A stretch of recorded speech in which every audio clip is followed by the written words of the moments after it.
Hello and welcome everyone. My name is Tate Singhvana. I'm the president for FES Miami chapter, and big welcome to all of you for being here for our FES Miami webinar on navigating new stormwater rule changes, what you need to know.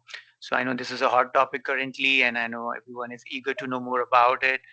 But before we go there, and before I introduce the presenter, I really wanted to just start with um, start with thanking our sponsors as we always do. This is our sponsors so far. So big thanks to our gold, platinum, and silver sponsors. And just wanted to quickly talk about what we have upcoming, so everybody's aware what they could look for and what are the opportunities available to get involved. Next week there is South Florida Construction Career Days, which is a big event from the point of high school students, encouraging them, exposing them to the field, to civil and construction.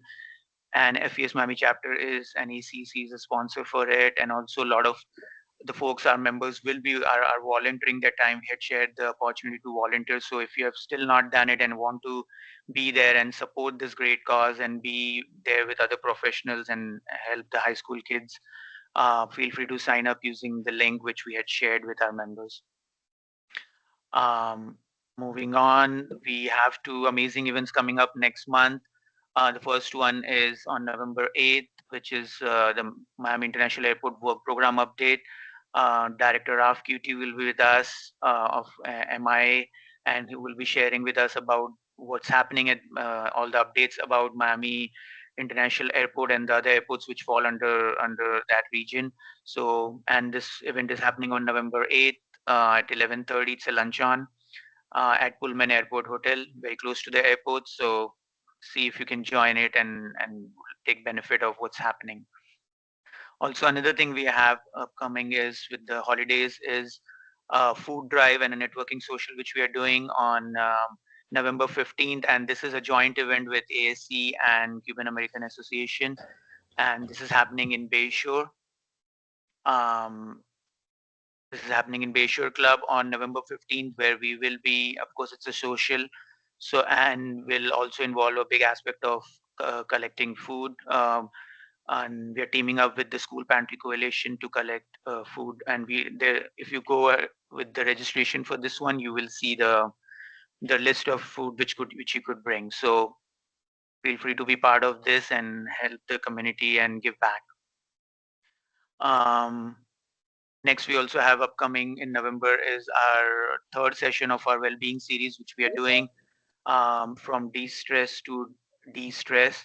So look forward for that. That's again an online event, a 30-minute session, which we have aimed towards supporting the well-being of all engineers along with their professional interests. So that is geared towards that. The last event we had on mental health tools for engineers was very well received. I know all those who attended really enjoyed it, and it was very informative and what kind of tools which are available to us, from that perspective. So look forward to have seeing you guys there. Um, and also our holiday party, which is coming up, our holiday social, which is coming up on December 5th. Again, another opportunity to give back where we collect toys. We all come together as engineering industry together to celebrate the holiday as well as to give back. So we do collect Toys for Tots, unwrapped toys, which we give to the Toys for Tots, which is run by the Marines. These are the pictures from the last year. So this year we are doing it on December 5th in Doral Arts Cultural Center. So look forward for the email when we send out, and join us for this, an opportunity to give back. So moving on with all this, I'd like to introduce our presenter. Our presenter today is Mark Thomasson. I know you must have seen a different name and a picture on the invite. Unfortunately, Jeff could not make it, but last moment, Mark was able to um, make himself available, and from the same agency, National Stormwater Trust, he's an executive vice president there. And little bit about him. He has served as a chief stormwater engineer since he has joined the firm in 2015, and we all know NST does work on developing permits and operating regional stormwater facilities for the benefit of its customer and environment. I might request someone who is not muted to please mute yourself.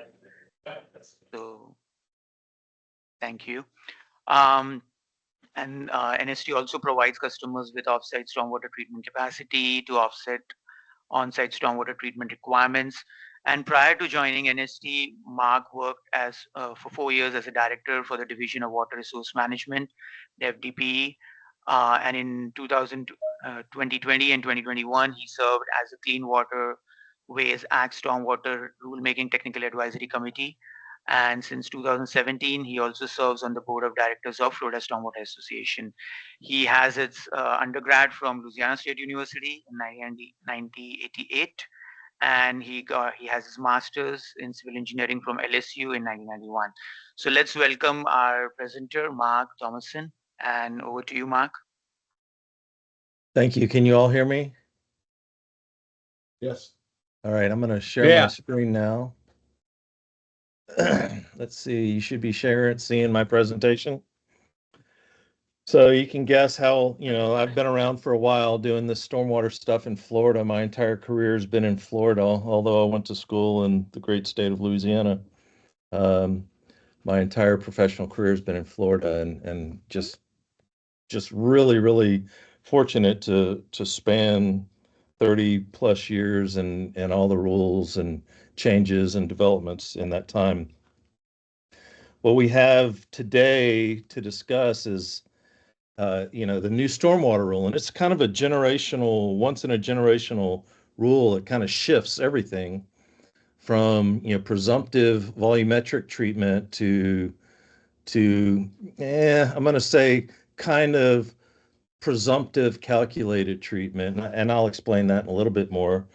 But it's kind of exciting. I think it's going to benefit our state, and I want you guys to stay well informed. But before I move on, I want to say I'm a longtime FES member, and I'm impressed with all you guys' activities going on, and just applaud you for being involved in our organization.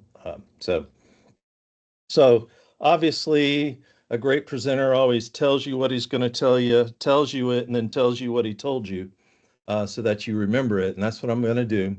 We're going to cover the background of the Stormwater Rule, kind of in a little bit of detail, and go into the details of the changes that you need to know day to day. I'm permitting a site. What do I need to do? Then we're going to talk about some options for meeting the new rule requirements, how they'll be presented by the state and other consultants that we work with, options that we provide as well, called stormwater nutrient credits, which is kind of a new thing that we've been doing for about, 5 years now, and are made easier to use in the new rule. And we can talk about that as well. So let's dive right in. Why are we here today? Back in 2020, our Florida legislature adopted the Clean Waterways Act, and it directed DEP to adopt new stormwater rules. And so basically, the legislature told us we had to do it. And listed on the screen is kind of some bullets from the law that said you've got to do these things. The rule must improve water quality. And obviously that's addressed at our surface waters, where we have TMDLs proliferating, basically impaired waters proliferating across the state, in a practice or in a means that we can at least stem the tide, and until something's redevelopment, this rule won't necessarily roll it back, but it should stop it from getting worse. Obviously, use the most recent scientific information, and that relates to new treatment technologies, to impairment requirements, and et cetera. And I'm not going to go down the whole list of bullets, but I did want to touch on that bottom bullet, the consistent application of net improvement. And I know you guys are down in Miami-Dade area, South Florida Water Management District. I have the benefit of practicing all over the state, and I can tell you firsthand that that was not consistently applied, and what net improvement is, when it applies. If you're discharged to a TMDL, does that mean directly or upstream of? How far upstream? All those things, and so all that was approached in this new rule, so that there should be a more consistent application of that. And so as a result, and I'm going to pause real quick. I don't mind answering questions as we go. If you want to type something in the chat, if you have a question, or if you want to raise your hand, I will intend to leave time at the end for questions as well. And I'm going to try to talk a little bit slower. I got off to a fast start there. Anyhow, so this is what's happened since the law in 2020. DP basically went out and said, hey, we're going to go develop this rule. They formed a technical advisory committee. As it was mentioned, I was a member of that technical advisory committee. We met 13 times, basically once a month from December 2020 to November 2021. And we discussed each aspect of the law, what it told us to do, how we suspected or how we envisioned DEP could best accomplish that.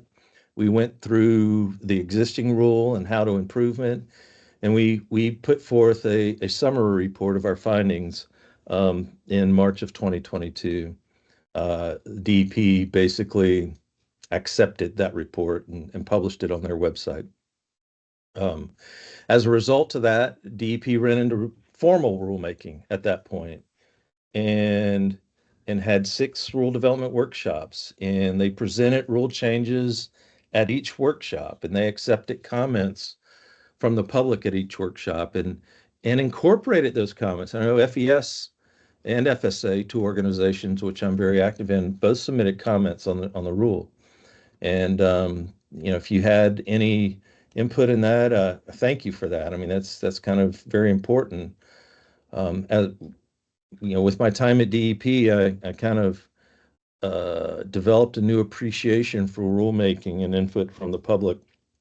So, when I say it's appreciated, it really and truly is. It's much better than people griping about a rule after it goes into effect, and there's almost nothing you can do about it, obviously, except go through the rulemaking process again. So DEP, as I said, had these workshops, published these proposed rules, took comment, republished, and then they had a rule adoption hearing in 2023, where the rule was adopted. Now, because the rule, one thing that it's not on this slide, every rule has to have what's called a CERC, or a Statement of Estimated Regulatory Cost. And if the CERC estimates that it's going to be more than $1 million to implement the rule over 5 years, then the rule has to be ratified by the legislature. And the legislature basically has to say, we agree that this rule is so important and it'll have such a good benefit that it's worth the cost. And so keeping in mind that $1 million threshold, the CERC estimated a $2 billion cost, which just huge cost. And so based on that, and the fact that the rule was adopted in March of 2023, actually legislature was in session, they didn't want to touch it that quickly because it was just such a big cost. And so they held back, not ratifying the rule in 2023. Kind of parallel to that, as you can imagine, each water management district had to propose changes to their applicant handbook 2 to match the rule. And it took some like treatment criteria out of 2 and put it into 1. So the major, 90% of all the revisions are in applicant handbook volume 1. There's some kind of changes in 62330 to change effective dates and adopt new forms and just to make it consistent. And then obviously there's some changes in each water management district's applicant handbook. I have placed in the chat, it's at the very top of the chat, a link to FDEP's Stormwater Resource Center, and that's directed at the new rule. So you'll find on that webpage links to the rule, links to the water management district applicant handbooks, some background information, other information on the website. And if you're not familiar with it, go ahead and find it and bookmark it. And it'll be a good resource for you as this rule kind of rolls out. And I'm going to talk in a little while. It's kind of rolling out kind of a little at a time, and that was by design. So, as stated on the slide, the rule was adopted, but because it had to be ratified, it was not effective. So for about a year, we had an adopted rule that was not effective, which was great. It gave everybody a lot of time to talk about it. This past legislative session in 2024, the legislature did take up the ratification, and they did ratify the rule. And in the ratification bill, they made a few changes to the rule as well. And we'll go over some of those as we move through. And finally, the ratification bill was signed by the governor on June 28th, 2024, which means that is the effective date of the rule. And that date becomes important when we talk about some of the phased implementation of the rule. So speaking of that ratification bill, it moved retaining some of the grandfathering provisions and adopted more grandfathering provisions or even maybe exemptions, very specific to these four things that were, if you had a project that was approved, that received one of these approvals prior to January 1st, 2024, then you're exempt from the new requirements of this rule you're exempt from the new stormwater treatment criteria, not all of the new criteria requirements, just the stormwater treatment criteria. Unless those things change substantially. I mean, you can't say, well, I got a site plan approval, but I'm going to go change the site plan, significantly. Obviously, it has to be what was approved prior to January 1st that moves forward. So keep this in mind as you're working with clients that have phased or long approved projects, that you may be qualified for one of these exemptions. And I would bring it up either directly with a reviewer or at a pre-app and verify whether or not you do qualify for one of those exemptions. So a couple of other changes that the ratification bill made to the rule. It added language, and I mentioned this kind of in my opening, that there is a presumption of compliance when the design meets performance standards and the applicant meets the permit conditions. And what that means for everybody, basically, it's a guarantee that if you design it and they approve it and you build it, you don't have to go do post-project sampling. You're presumed to comply as long as your design and performance and operation and maintenance meets the permit conditions. Now, don't go crazy out there and go, if we don't meet a permit condition, they're going to make a sample. No, that's not what I'm saying. I'm saying people were asking that question, and this was one of the comfort language they put in there to get at it. But there's no sampling requirements in the new rule. So don't think any project's going to have to do sampling anytime soon, unless unless it's a very unique situation. And we can talk a little bit more about that a little bit later. Again, number 4 is basically a continuation of 3, just some comfort language that, if the calculations say my 3/4 inch of on-site retention removes 72% of nitrogen and phosphorus, and then I'm presumed to have met 72% removal if I design it correctly, build it correctly, and operate it correctly. There's no proving the removal percentage after you design or build it. And then the pre-post, number 5, that was very important. It could have been implied when you read the rule that if you were in a TMDL and you had to meet pre-post criteria, that it was all pollutants, and so they clarified obviously only the pollutants not meeting the standards. And then number 6 talks to the inspection requirements, the new rule. It just added some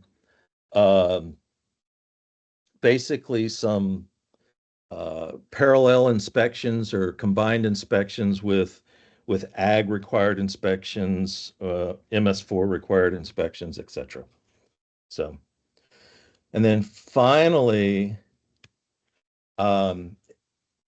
it expanded what's called alternative design standards to impaired waters.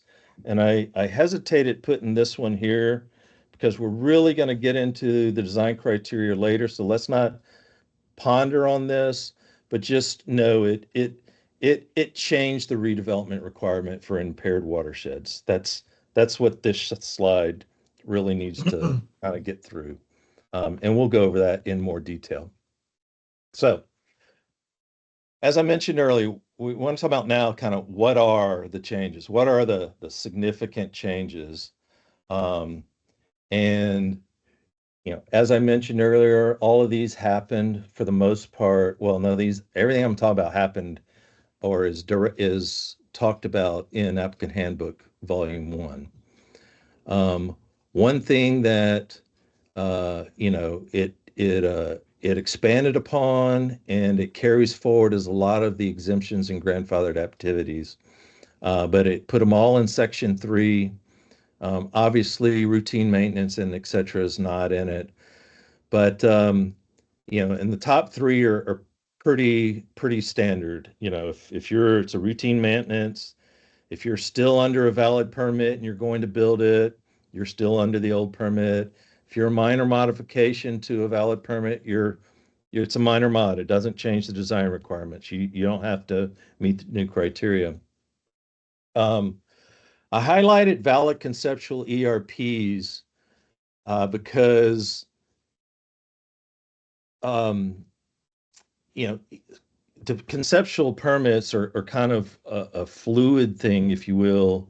Is conceptual permits apply to the level of detail for which was submitted, and so as long as you stick to that, you're good, and you're still operating under that valid conceptual permit and under the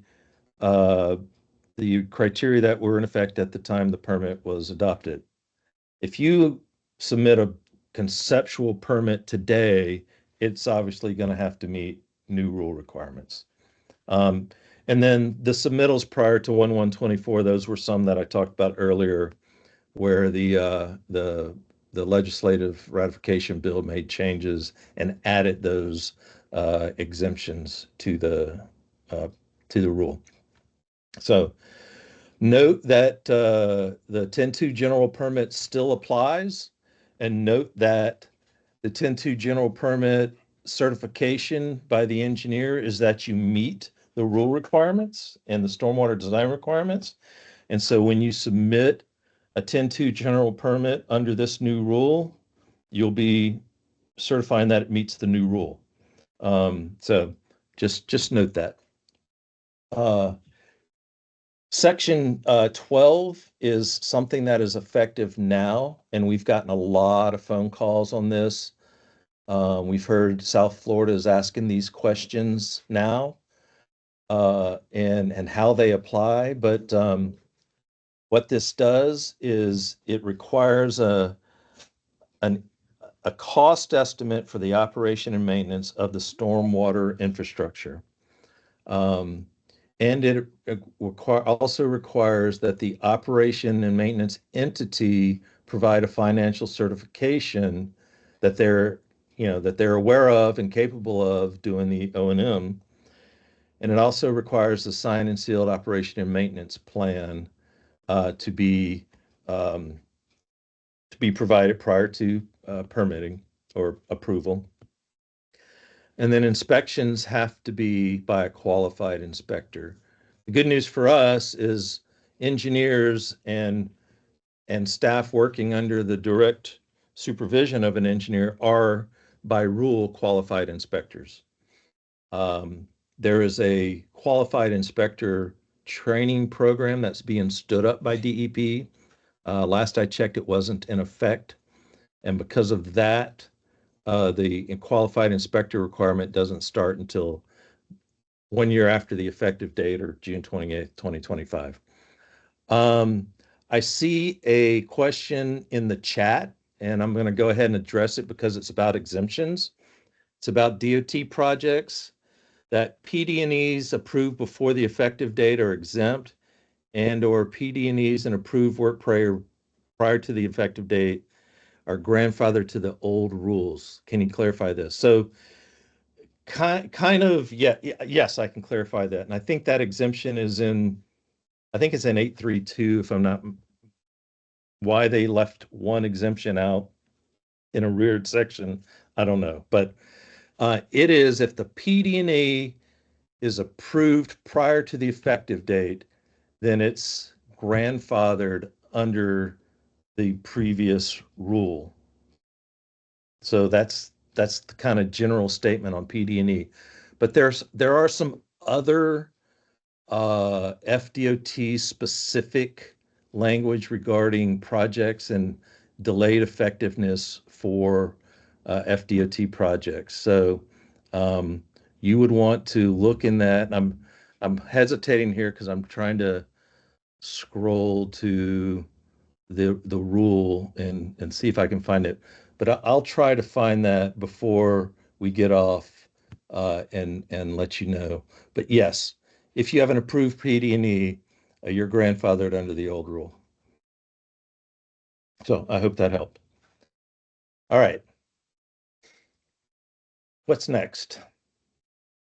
So as part of the rule development and the technical advisory committee, we talked about, why some facilities just don't work as designed, constructed, and it's basically O&M. And so, there was a good bit amount of emphasis placed on O&M in the new rule. Documentation of the requirements, specific inspection and reporting frequencies. Some of them not any more than what we're already required to do, but some are. Long-term O&M cost estimates, and it one of the interesting things about this is we often get asked what's different between kind of previous O&M requirements and current O&M requirements.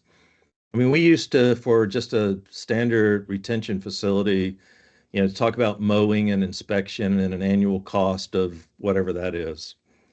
But what they want now and what the rule says is it has to have a cost estimate for the life of the facility. So let's say it's a 50-year design life. So it's for the life of the facility. And it says with documentation. That's not really defined what documentation is. We've heard that some folks in South Florida, reviewers, are saying, well, that means you got to go get an estimate from a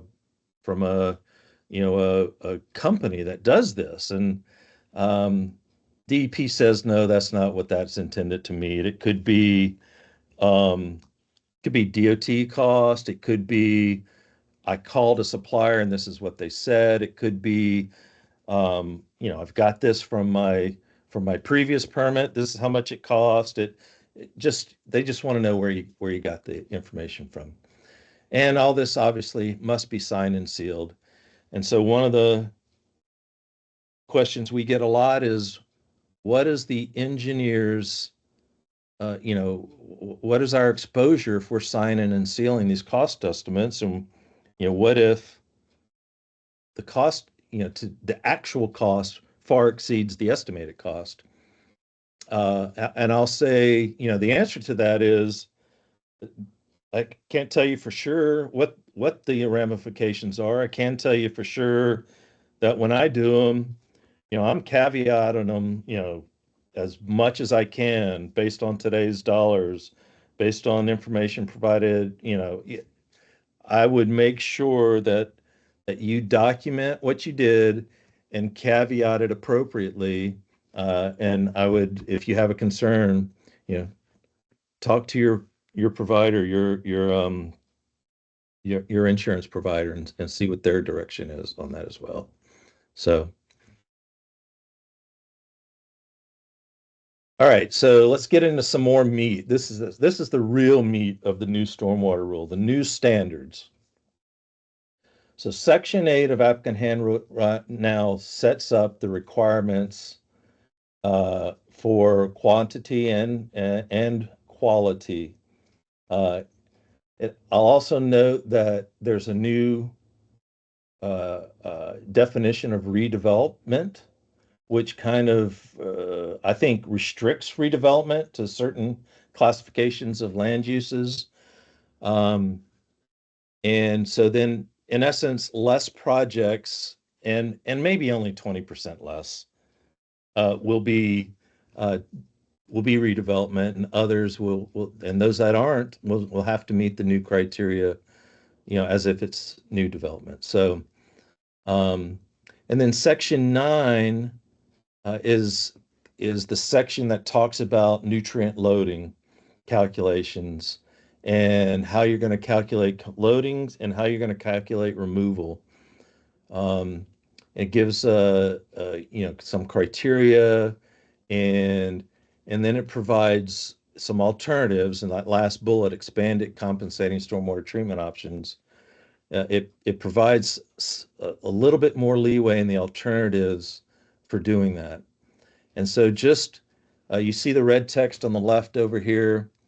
The new treatment requirements, which I'm going to talk about on the next slide, are not effective until December 28th, 2025. And what does that mean? All permit applications that are complete on or before that date do not have to meet the new treatment criteria. Anything that is still in RAI phase after that date has to meet the new treatment criteria. So I would suspect we're going to see people designing to the new criteria starting second half, maybe third quarter, fourth quarter of next year, and then from there on out. Maybe there are some larger developments in planning now that are already planning for the new treatment criteria. But that's the phased approach I talked about earlier.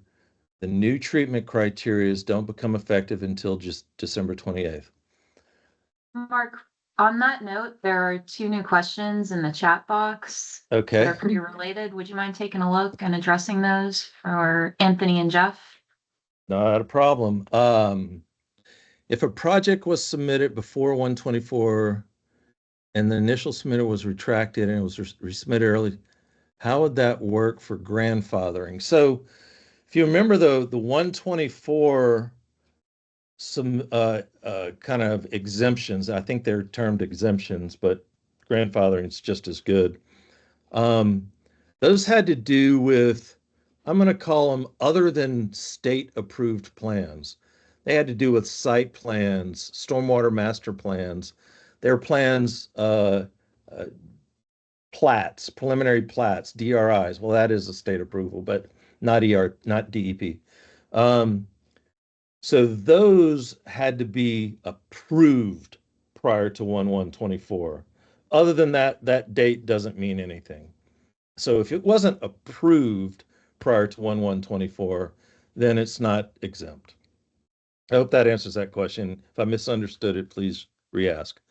The O&M criteria is not exempt if completed before 12/8/25? Question mark.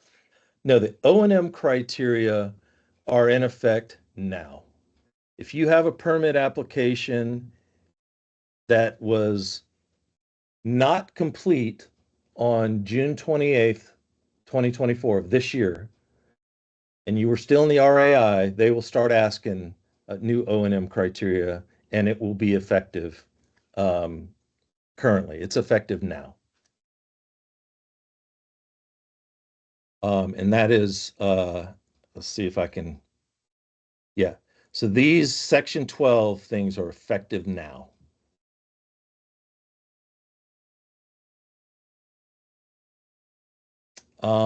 Any more questions on this? I'm going to go to the next slide because we're going to get into the treatment criteria. I see any question.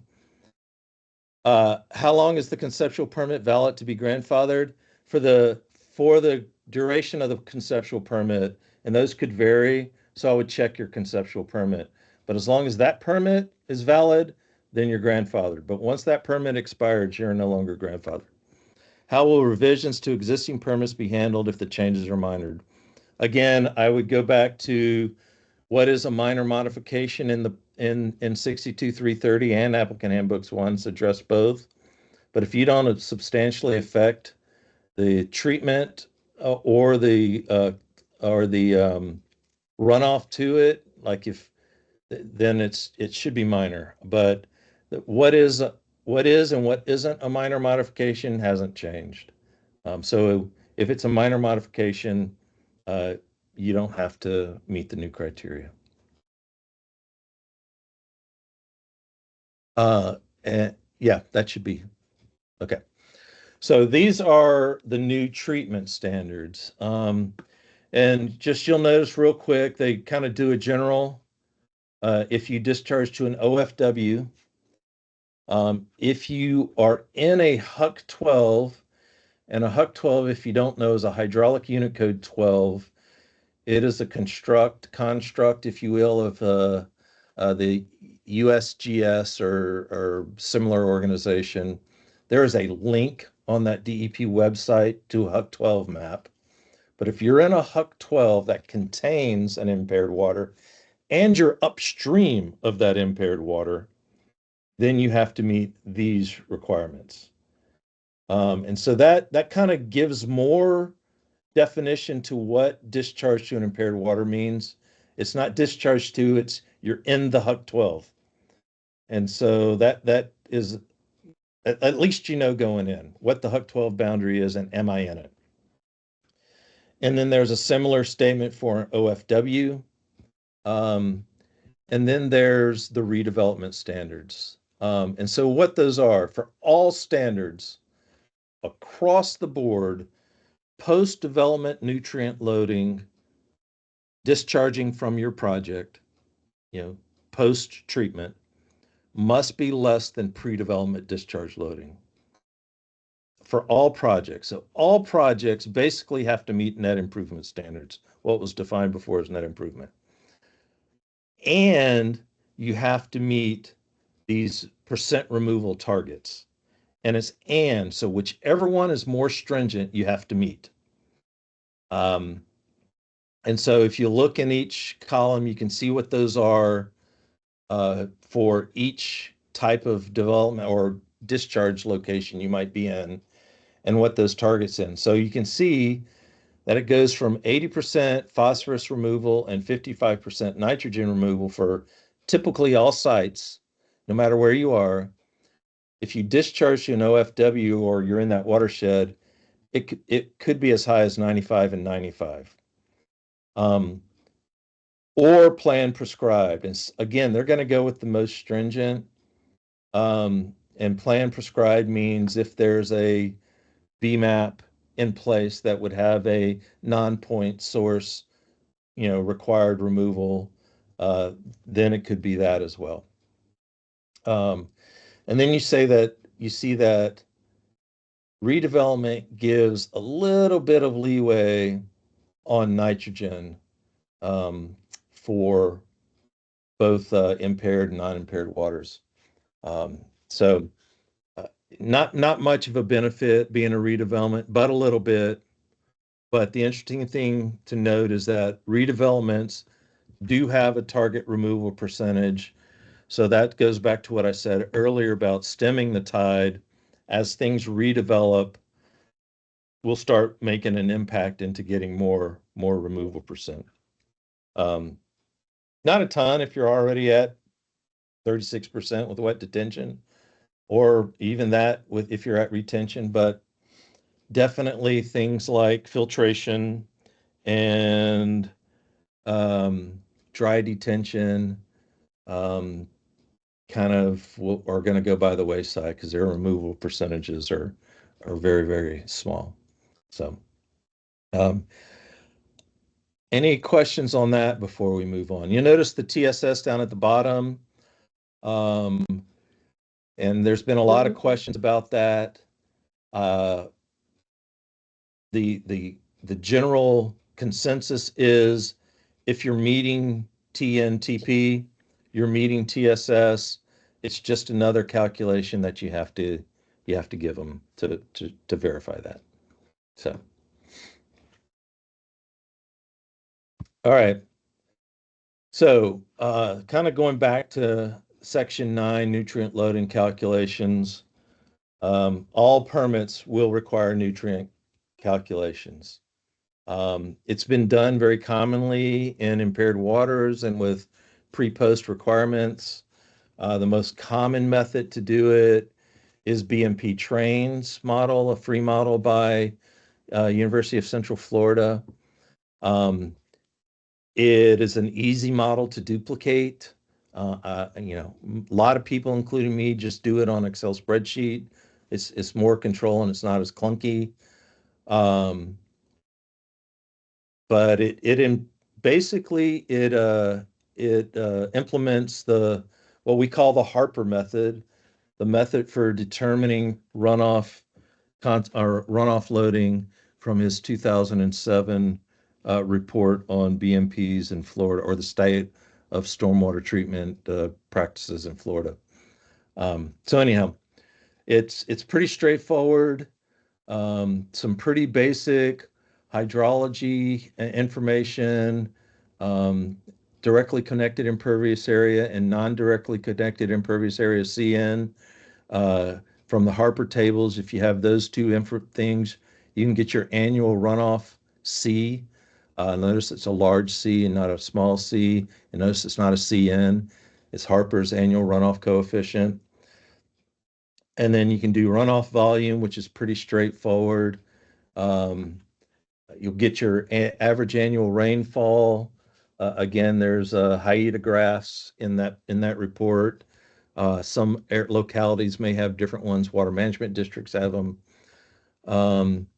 And you get a runoff volume, and then you just multiply that times the event mean concentration for the particular nutrient to get your nutrient loading. And those are event mean concentrations are published in the rule. They're adopted in the rule. There's also allowance in the rule for locally developed event mean concentrations. So I would check with your localities. DOT has some that they've developed specifically for airports, for instance. And so those can be used. And then if you have some type of study that you've used and you can document it, there's no reason that you can't determine your own EMC. So that's going to give you your loading in pounds or kilograms per year. And then we'll, use that loading to calculate input into your BMP or your treatment, and then the percent removal to get your net discharge. And so this is really a rudimentary example, but just to show you an implementation of the rule criteria for development, not in any impaired BMP or OFW or anything like that. You have to do the greater of post-development load less than pre-development load, or for nitrogen, 55% removal for nitrogen. So if your pre-development load's 100 pounds per year and your post-development runoff load before treatment is 200 pounds per year, then obviously pre-post is a 50% reduction, but the required is at least 55, so 55 would be the greater. And so your required or your allowed discharge is 90 pounds per year, or your required reduction is 110 pounds per year, however you want to look at it that way. I mean, it's pretty straightforward and simple, either or kind of way of doing it. And so, you know, kind of some takeaways from the rules, and we're going to talk about how we can start meeting those new requirements. It's a little bit more complex with all the removal percentages and redevelopment, OFW impaired. I still don't have them all memorized. I know some folks that are just putting that table, taping it to their computer screen for now. As I mentioned, the cost estimates and the O&M plan, both signed and sealed, have to be done now. They're part of current permit review. So be familiar with that requirement. Those new treatment standards that I just showed you don't apply for 18 months after effective date, which is that December 28th, 2025 date. Put that on your calendar, put a 6-month reminder on it, make sure you know that that's happening. And then obviously you want to be familiar with all the grandfathering exemption requirements we talked about. So how are people, this question you get is, how do we meet the rule? Wet detention only does 60% phosphorus and 30-something% nitrogen, unless you have very long retention times. So you can use those BMPs, but as I mentioned, those kind of have lackluster, don't meet the new rule requirement. The standard half-inch retention treatment is 54%. Now, if you're in a sandy area and go to 3/4 inch, 1.5 inch, you can get up over those 80% requirements. If you put wet detention and retention in a treatment train together, back to back, you meet the standard 80-55 requirements, and you get 84-72. So that's wet detention followed by retention. I mentioned earlier, sand filtration's not all that great. You add bold and gold to that, it gets it up better.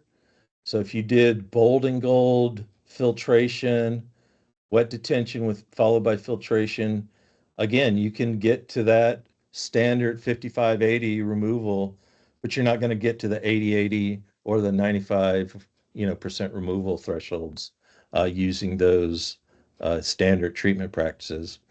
So having to do these trains does increase area required for stormwater.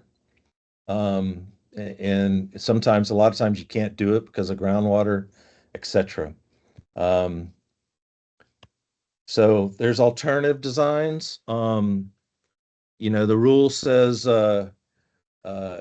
low impact developments encouraged, green roofs, stormwater harvesting, all kinds of different alternatives will be used and are proposed. And then there's something that we specialize in, and that's the offsite compensating treatment. And the new rule, the old says it may be that offsite compensating treatment may be used as an alternative to, which means you can do no treatment on site, do it all offsite as an alternative to, or in combination with on site. So you can get your standard 40-65 in wet detention and then do the rest offsite. The new rule, the old rule said that it had to be as a last resort. The new rule no longer says as a last resort. The old rule said you could overtreat but up to 10%.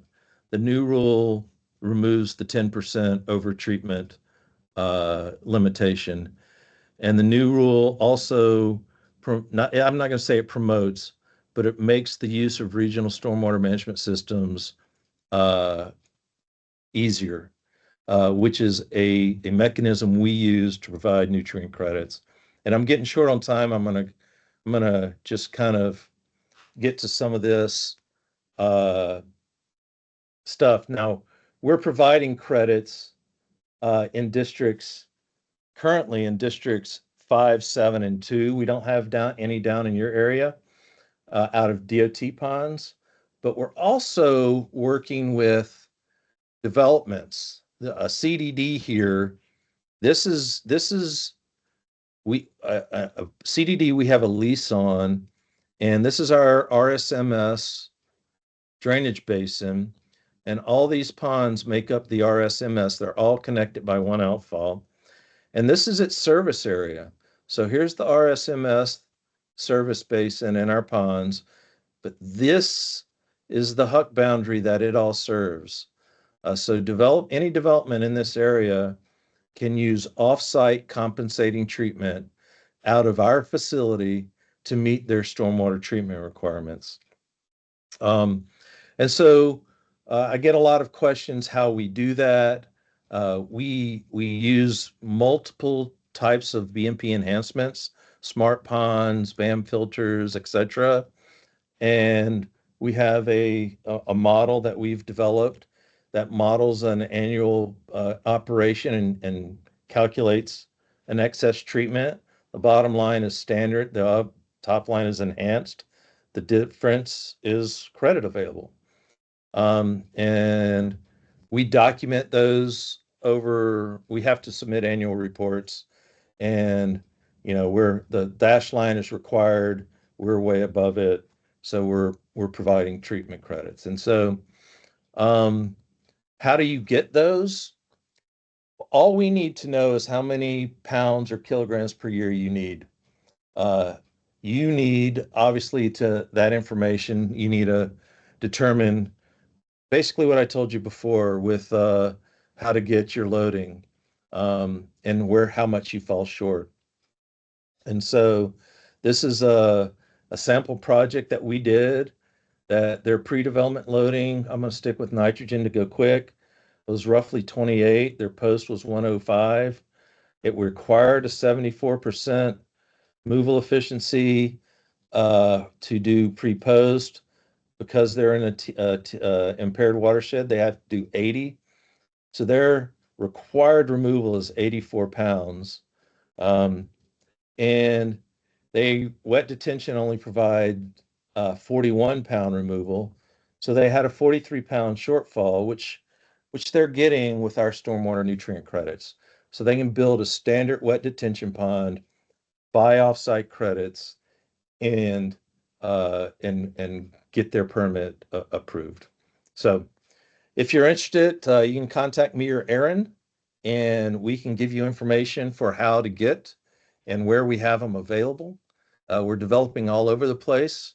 If you have or work with a CDD that would maybe want to partner with us, if they do, they get money for their O&M, and we get to use their ponds and sell credits. It's a win-win. So we're always looking for credit generation facilities as well. And so it kind of works like I'm sorry, I went through that. It kind of works like purchasing a wetland mitigation credit. You just enter a purchase agreement, you get a certificate, you file it with your permit, etc. And I'm flying through this because we're almost out of time. Anyhow, the interesting thing that is, if you bought all your credits from us, we're then required for all future obligations. We have clients that are doing zero treatment on their site. And so that means all their stormwater credits are with us, and they have no stormwater O&M on their site, except obviously for inlets and pipes. So here's my last slide, key takeaways. The new rule increases treatment requirements, and it's going to be significant. It's a generational, it's a shift. And if you need help, with a new rule, reach out to us. If you need help figuring out how to meet your nutrient requirements, reach out to us. This is a picture on the right is a picture of a DOT pond that we have smart pond technology on it, that we're getting some credits out of to help Port Tampa Bay. And that is my presentation. If you have any questions, speak now, or I'll continue talking.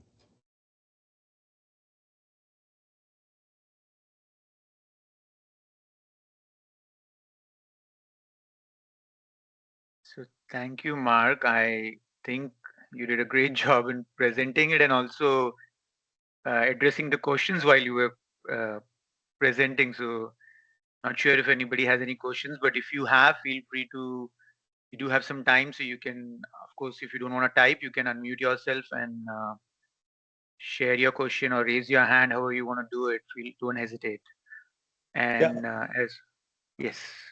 I was going to say, while folks are considering, I'm going to add a kind of a interesting point. I told you the ratification bill made changes to the ERP. One thing it did when it made those changes, it said, hey, if you have to do any future changes to this, you can only do it if you get it in bill form to the Speaker of the House. So there are 14 portions, I'm not going to call them sections, 14 areas within the Applicant Handbook 1 that have an asterisk. And that means if any changes to this have to go to the legislature.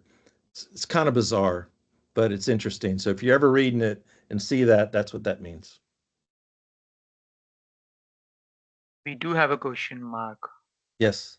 Do you see it? How much % area on an average land development project should be dedicated to stormwater treatment under the new rules? Rough estimate.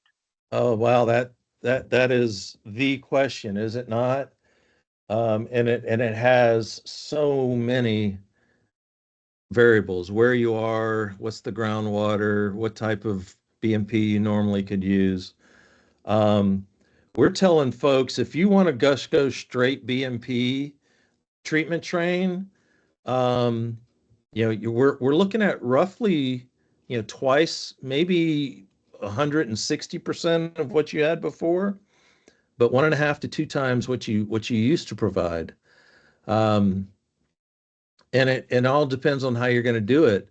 Now, that's not counting if you did a green roof or runoff buffers or that kind of stuff. I mean, those things will now benefit as well.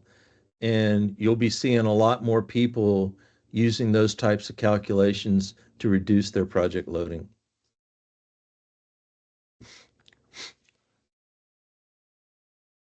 Okay. Any other questions, guys? Okay. Seeing none, I think it's time to thank you, our You're very welcome. wonderful speaker, Mark. And also, I would like to thank National Stormwater Trust. Everybody there has been so supportive and worked with us to schedule this, to make this possible. And also would like to thank Juan Prieto and Shaheen Hekmat for coordinating this and organizing this. So really, really thankful. And as mentioned, all those who are registered will receive the the recording of this. We'll upload it on YouTube and share the link with all of you. So you will have all this information.